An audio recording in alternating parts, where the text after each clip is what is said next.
안녕하세요. SPI 고병기 편집장입니다. 위클리 글로벌 마켓 업데이트 소식 전해드리도록 하겠습니다.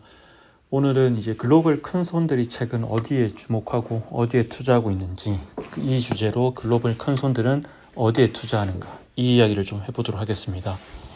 이 SWF라는 사이트가 있는데요. 이게 이제 글로벌 큰 손들, 우리로 치면 국부펀드와 연기금, 공적 연금 펀드, 이런 이제 기관들의 어떤 투자 동향, 흐름을 이렇게 집계해서 보여주는 데이터 플랫폼이고요. SWF는 이제 소버린 웰스 펀드의 약자고, 소버린 웰스 펀드뿐만 아니라 퍼블릭 펜션 펀드, 이렇게 다양한 큰 기관들의 어떤 동향을 조사를 합니다. 근데 최근에 이제 작년에 이제 글로벌 컨선들이 어떻게 움직였는지를 보여줄 수 있는 리포트가 나왔는데요. 그 내용 중에 이제 글로벌 컨선들이 주목하는 상업용 부동산 섹터, 이런 내용들이 좀 있어가지고 소개를 해드리려고 합니다. 최근에 어찌 보면 이제 글로벌 상업용 부동산 시장 이런 뉴스를 많이 들으신 분들은 아마 들어보시면 많이 나오는 이제 그런 섹터들, 유망한 섹터들과 좀 일치하는 흐름을 볼 수 있을 것 같고요. 한번 살펴보도록 하겠습니다. 일단 먼저 이제 이 얘기를 해드리겠습니다. 이제 구체적인 어떤 섹터 전에 이 글로벌 컨선들이 어디가 있는지, 이 가장 큰 이제 우리나라도 잘 알려져 있는 이런 그런 컨선들이 많은데요. 대표적으로 싱가포르 투자청 GIC죠.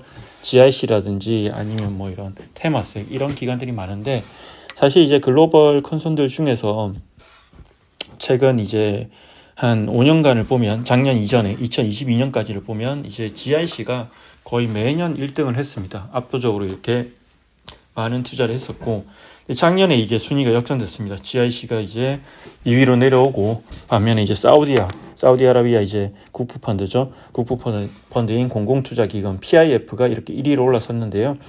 이 유가 상승 덕분에 신규 투자 크게 늘어났고, 실제로도 이제 PIF 같은 경우에 전년 대비해서 53% 정도 투자금을 늘렸습니다. 반면에 GIC의 신규 투자는 전년 대비 51% 급감을 하면서 이제 2017년 이후로 처음으로 전 세계에서 가장 활발한 투자 순위 1위에서 내려왔고요.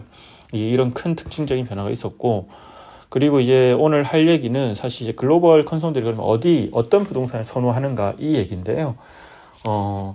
최근에 이제 보면 저희도 이제 많이 전해드리지만 데이터 센터 투자가 되게 활발하고 많이 유명한 산업이다, 이런 얘기들 많이 들어보셨을 겁니다. 아무래도 클라우드 채택이 늘어나고, 또 이런 자율주행, 그리고 최근에 특히나 인공지능이라는 AI라는 산업이 빠르게 성장하면서 엄청나게 많은 데이터 수요가 늘어나고 있고, 이에 따라서 이제 많은 데이터 센터가 필요한 상황인데요.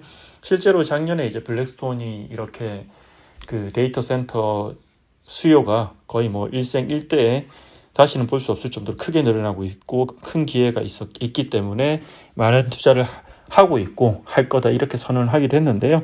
블랙스톤 같은 경우는 이제 다양한 형태로 이렇게 기존에 있던 리츠도 인수를 했고 해서 이제 데이터 센터 많이 투자를 하고 있고, 이러한 이제 움직임이 이제 이런 국부 펀드, 이제 그리고 큰 손들, 공적연금기관 같은 큰 손들의 이제 투자 흐름에도 반영이 되어서 나타나고 있습니다. 이제 보시면 작년에 이런 이제 글로벌 큰 손들의 이제 데이터 센터 투자 규모가 76억 달러를 기록했는데요. 전년 대비해서 150%나 증가를 했습니다. 사실 대부분의 섹터의 어떤 투자가 줄었는데, 이런 이제 데이터 센터에는 크게 늘었다는 점, 특히나 150% 증가했다는 점이 상당히 이제 두드러진 특징이었고요. 이제 대표적인 사례들을 좀 보면 온타리오 교직원 연금, 이제 OTPP라고 하는데요. 이 온타리오 교직원 연금이 브룩필드와 컨소시엄을 이뤄가지고 컴퍼스 데이터 센터를 또 57억 달러 인수한 사례가 있고요. 이 외에도 호주 최대의 연기금인 오스트레일리안 슈퍼가 이제 유럽과 중동, 아프리카 전역의 하이퍼스케일 데이터 센터에 투자하기 위해서 이제 빈티지 EMEA라는 곳에 17억 달러를 투자한 사례도 있습니다. 이처럼 이 데이터 센터가 가장 유명한 섹터였고요. 이제 이러한 흐름은 한국에서도 최근 좀 나타나는 현상이고, 당분간 이런 전 세계 시장에서 이런 데이터 센터 투자가 계속해서 증가할 것 같습니다. 또 그 외에 또 좀 크게 증가한 섹터를 보면 호텔인데요.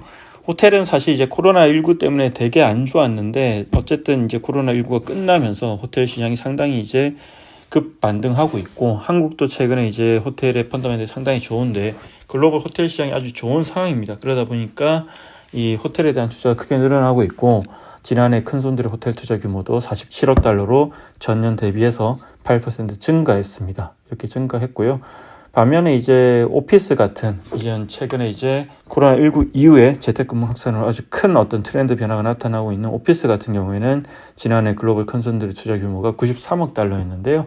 전년 대비해서 27% 정도 줄었습니다. 네, 오피스 투자는 뭐 지금까지 여전히 이제 상업용 부동산 시장에서 상당히 큰 섹터고 되게 중요한 섹터긴 하지만 최근 이제 점점 더 이렇게 투자자들로부터 이제 외면을 받고 있는 그런 상황이다. 이제 크게 보면 데이터 센터 투자는 크게 늘어나고 오피스 투자는 크게 줄이면서 두 섹터 간의 희비가 아주 극명하게 엇갈린 2023년이었습니다. 이상으로 위클리 글로벌 마켓 업데이트 소식 전해드렸습니다. 고맙습니다.